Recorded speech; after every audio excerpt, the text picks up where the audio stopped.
네, 지평선 이서훈입니다. 이번에 풀어볼 문제는 윤계상과의 결별한 이한이의 사주죠. 이 시가 지금 이제 개유시로 봤는데 좀 개유시인지 아닌지는 좀 불확실한 것 같아요. 근데 일단 뭐 개유시라고 보죠. 내가 이한이에 대해서 뭐 아는 사람도 아니고 의외로 생각보다 이렇게 레포트가 많지는 않아요.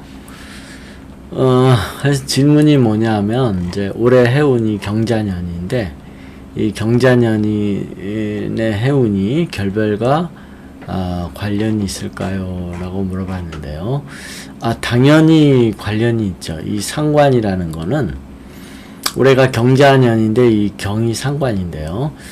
이 상관은 정관으로부터 멀어져요. 정관을 밀어내기도 하고 정관에 대항하기도 하고 정관으로부터 이제 도망가기도 하고, 그래서 이 여자들이 보통 이제 상관운에서 남자하고 많이 헤어지고 찢어지고 싸우고 그래요. 그래서 이혼할 때도 많이 나타나고요. 상관이 또 헤어질 때도 많이 나타나고 그래요. 그래서 올해 해운이 경자년이 상관이 들어온 게 이것 때문에 헤어졌다라고 하면 뭐 충분히 뭐 그럴 수 있죠. 게다가 지금 이제 월간의 정관도 충이기 때문에 이 해운이 이제 이렇게 해운 때문에 헤어졌다라고 하는 게 충분히 말이 돼요. 그럼 왜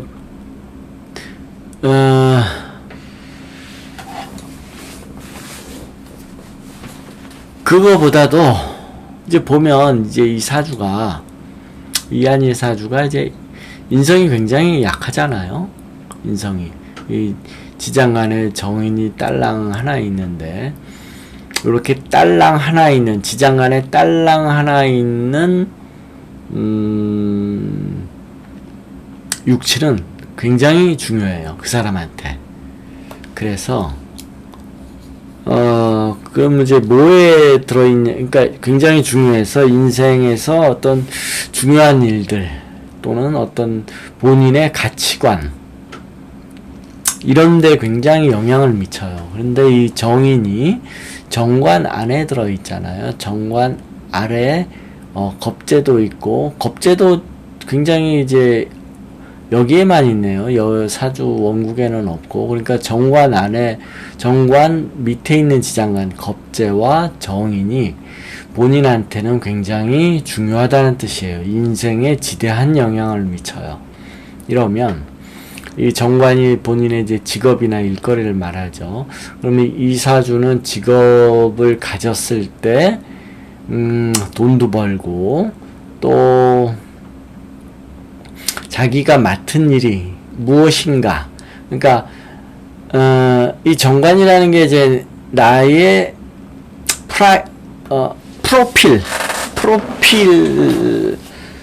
프로필이나 나의 감투, 명함 이런 거를 뜻하는데, 정관이라는 게 이제 감투 또는 내가 맡은 일, 내 감투 이런 걸 뜻하는데, 그러니까 이제 명함인 거죠. 명함. 정관이 이제 가장 정관을 함축적으로 정관이 이것이다 라고 얘기한다면 그건 이제 그렇게 얘기할 수 있는 게 이제 명함이에요. 그래서 근데 이 정관 아래 겁재와 정인이 들어있다는 거는 이제 상당한 의미가 있는 거죠. 뭐냐면 내가 일을 해야만 돈을 번다라는 뜻이 있고요. 내가 뭔가 타이틀 같은 걸 가질 때 내가 목에다 힘을 주고 어떤 나라는 사람이 어떤 사람이냐라고 말할 때 정인이 들어있다는 건 이제 공부를 뜻하는 거예요. 그래서 이한이가 의외로 대학원도 마치고 공부를 많이 했어요. 의외로 연예계에 데뷔하기 전에는. 그 이유가 이 정관 밑에 정인이 있어서 그래요. 그래서 이사주는 정관 밑에 겁재와 정인이 굉장히 중요한 역할을 하고, 이한이가 어떤 사람이다라고 어떤 사람인가라는 걸 나타내는 거예요. 그러니까 이한이는 정관 밑에 겁재 정인이 들어있으니까, 이한이는 여자치고는 꽤 귀족이죠. 귀족 같은 여자인 거예요. 왜냐하면 돈도 있고 학문도 있고. 그러니까 보통 여자하고는 조금, 보통 여자 중에서 꽤 레벨이 높은 거죠. 그러니까 영화 배우이고 미스 코리아 나왔다고 그래가지고 딴따라 아니냐, 이 머리에 든 것도 없이 그냥 딴따라 아니냐 라고 생각하면 큰 오산이라는 거예요. 그러니까 이제 셀럽인 거죠. 셀럽. 유명인인데 돈도 많고 배운 것도 있고. 그러니까 이한이는 꽤 교양도 높고 머리에 든 것도 많고, 뭐 쉽게 말하면 이제 귀족인 거예요. 귀족.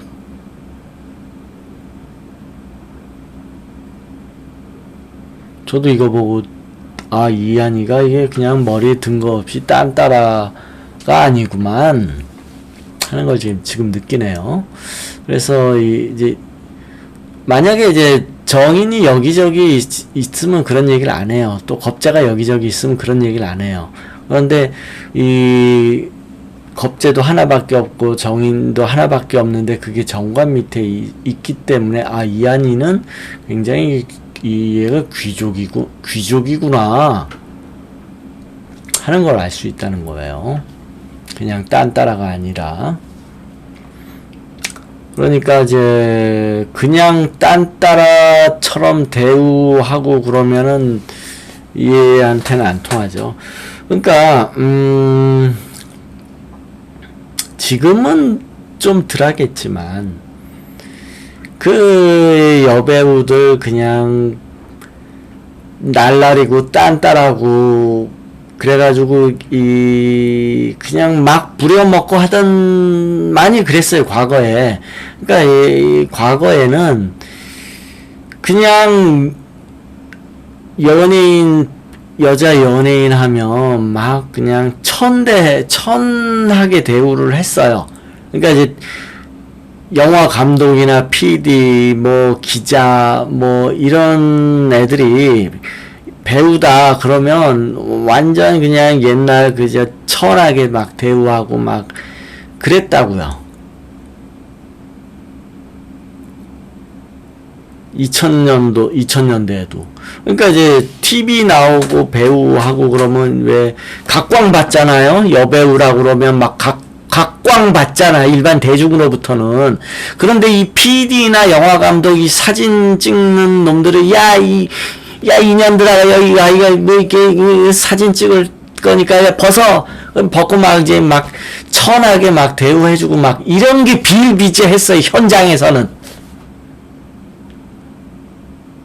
근데 이제 이한이 같은 애한테는 감히 그렇게 못한다는 거죠. 영화배우, 영화 감독이나 뭐 CF 감독이나 영화 감독이나 뭐 기자나 뭐 사진 작가 애들이 얘한테는 함부로 못 대한다는 거예요. 이러면 굉장히 이제 귀족급이어서 제 말 이해하겠죠. 예, 그랬다는 거예요. 이게 들어있으면 이제 그런 거예요.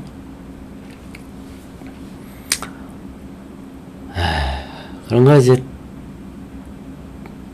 하여튼 이 여자 연예인들은 이제 딴따라라고 해가지고 2000년대 이후에도 뭐 현장에 가보면 막대해요. 그냥 별로 인격적인 대우를 안 해주고 이런 경우 굉장히 많아요. 근데 이제 사람들은 모르지. 이제 일반 시청자들은 모르지. 현장에서 감독이나 막, 응? 이런 애들이 막 하대하고 막 그냥 막 부리고 그냥 이런 건 모르지. 그냥 여배우다 그러면 막 이제 대중들은 이제 각광받고 각광해주고 막 그냥, 응? 그러는데 현장에서는 그렇게 그냥, 응? 천하게 그냥, 응? 응? 이렇게 부려지는지 모르지. 근데 이제 이한이한테는 이제 그런 게 안 통한다라는 거죠. 얘는 이제 그렇게 감동이나 이제 멋모르고 그랬다가는 이제 귀싸대기 맞는 거죠. 이한이한테. 나를, 어떻게 보고 이 쌍놈들이 그냥, 이 카메라 감독이나 뭐, 영화 감독이나 기자놈들이 이 쌍놈들이 나를 감히 그냥, 이한이는 그렇다는 거예요. 하여튼 귀족이네요. 귀족.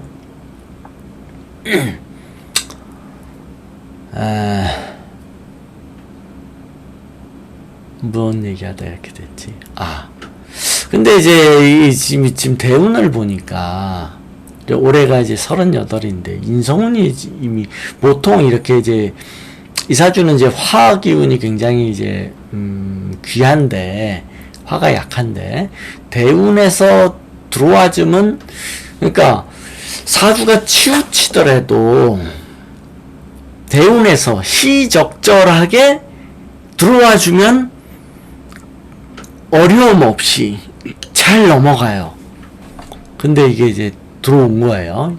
11살부터 이제 40살까지 30년을 시적절하게 들어왔는데 이게 타이밍이 좀 빠르네요. 너무 일찍 들어왔어요. 너무 일찍. 그래서 문제는 41세 이후에 이때도 인생이 많이 남아있는데 예를 들어서 이게 한 10년 이후에 화대운이 한 요 정도에 들어왔으면 아주 더 좋았을 텐데 조금 빨리 들어왔어요. 한 10년 정도. 그래서 41세 이후에 화대운이 다 지나간 이후에는 좀 문제가 보이네요. 왜 그러냐면 이사주가 이제 수기운이 강한 데다가 금이 강하면 그리고 이제 51세 이후로 금대운이 들어오면 항상 이제 공황장애를 조심해야 되는데 이사주가 화기운이 적절하게 인생에 예를 들어서 30 이후에 들어와가지고 한 30년이었다 그러면 어려움 없이 지나갔을 텐데 조금 빨리 들어왔어요. 그래서 41세 이후부터는 굉장히 좀 조심해야 될 것 같아요. 지금 같지 않을 수도 있어요. 얼마든지. 아무튼 질문이 그래가지고 2020년 경자년 해운이 결별과 관련이 있을까요? 당연히 관련이 있는 거고. 그럼 이사주는 이제 결혼을 언제 하냐라고 한다면 이사주가 정인이 없어서 이제 가정을 꾸미기가 어려운 사주인데 그게 문제인 거죠. 이게 또 너무 일찍 들어와 버려서. 그럼 결혼을 언제 하냐 하면은 정인이 들어올 때 결혼을 해야 되는 거죠. 그러면 내년에 들어오네요. 내년 같은 때가 이제 이 기회인 거죠. 그리고 윤계상하고 사귀었을 때 2018년을 보면 2017년, 2016년부터 2016년, 17년, 18년 계속 정인운이 들어오는데 이게 이제 결혼을 해야 되는 시기예요. 근데 운이 이렇게 들어온다고 그래가지고 그 일이 반드시 일어나는 건 아니고 그래서 결혼을 못하고 넘어간 거예요. 결과적으로. 했어야 되는 건데 했으면은 이제 살림내고 가정생활을 하면서 이제 결혼생활을 이제 가정을 꾸미고 이제 살았겠죠. 이제 연애도 마찬가지예요. 연애 하나 결혼 하나 사주상으로는 똑같다고 봐요. 결혼하고 연애하고 단지 현실에서 차이는 혼인신고를 했느냐 안 했느냐의 차이일 뿐이에요.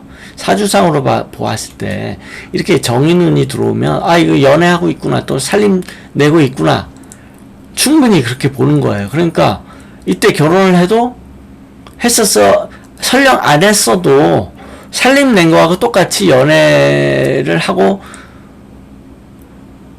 살고 있었다는 거예요. 그래서 결혼 언제예요? 라고 보통 사주상으로 물어봤을 때는 예를 들어서 동거하고 있는데 결혼 언제 해요? 라고 물어보면 이 현실에서는 똑같거든요. 이미 결혼해서 살고 있는 거하고 똑같거든요. 동거하고 있는 게. 근데 이제 본인들은 법적으로 혼인신고가 되어야만 이게 결혼이다라고 생각들을 많이 한다는 거예요. 일반적으로도 그러죠. 우리 사회에서도 꼭 결혼식을 해야 결혼을 했다라고 생각하는데 사주상으로 볼 때는 동거나 결혼이나 똑같은 거예요. 단지 동거는 이제 혼인식만 안 했을 뿐인 거고, 그 인생이라는 게 그런 거야. 인생이라는 게 암컷하고 수컷하고 이렇게 만나가지고 함께 살면은 이게 그냥 살림내고 사는 거예요. 이걸 법적으로 혼인 신고를 했느냐 안 했느냐의 차이를 가지고 결혼했어요 안 했어요 라고 물어보는데, 인생에서 보면 이게 형식적인 문제예요. 결혼식 했느냐 안 했느냐, 혼인신고를 했느냐 안 했느냐는 형식의 문제일 뿐이지 사실상 둘이 사는 거고 이건 그냥 살림하고 있는 거고. 그래서 2017년 2016년부터 17년 18년 3년이 사실상 운으로 봤을 때는 아 이거 살림 내고 있구나, 살림살이 하고 있구나, 이렇게 본 거예요. 단지 혼인식을 안 해서 아 얘네들 결혼 안 했네, 우리 사람들이 이렇게 생각할 뿐이다 라는 거죠. 그러다가 2020년에 상관운이 오니까 이렇게 헤어질 일이 생긴 거고, 물론 결혼식을 했어도 이때 이혼할 수도 있고 아니면 잠시